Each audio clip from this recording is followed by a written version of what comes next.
We're going to look at the JUJI JIME series, okay? So you have three basic applications that are used here, and a lot of configurations of those three basic.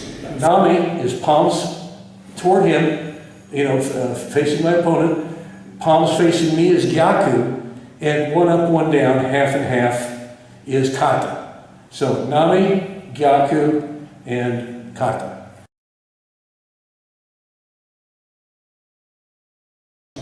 JUJI JIME means cross choke, cross strangle, and I'm crossing my arms. That's what I'm doing. That's the designation. All right, so the first one is Nami JUJI JIME, and the second one is Gyaku, reverse direction, palms are facing me, and the third one is Kata, which means palm up, palm down. Either way, doesn't matter. But so there are a lot of different ways to use them. These are the basic applications. So let's look at it.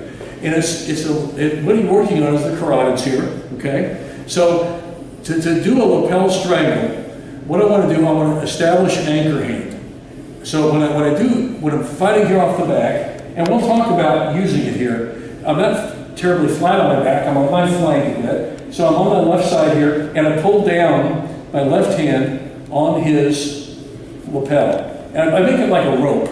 Okay, so you see it like a rope, like that. And I get up there as tight as I can, and I establish, without pulling his hair, I establish it my anchor.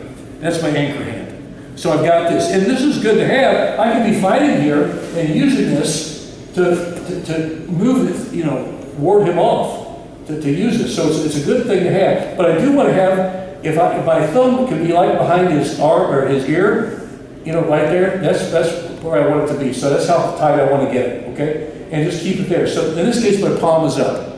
All right, my palm could be down, but I prefer my palm up in this case. All right, now your actual choking hand, the attacking hand I like to call it, is going to go under your anchor arm. So my anchor is here. Don't come across the top. What you want to do, you want to go under here like this. So because you'll strangle them better. And again, it's a blood choke. It's working off the carotids here. Okay, I'm not really disturbing the trachea at all. So here it is here, and I go right to here, and I catch this.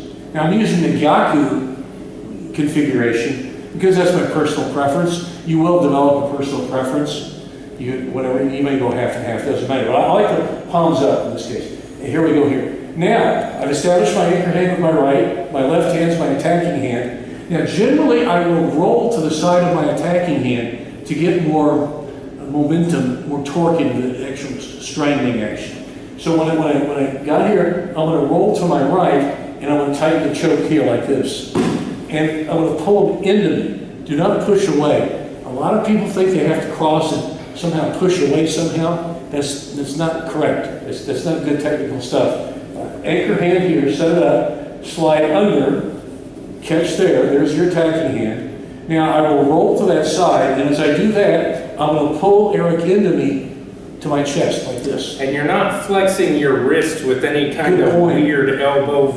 Good point. You're not doing this. Right. Okay, a lot of people think they have to do that's not correct. That's not efficient.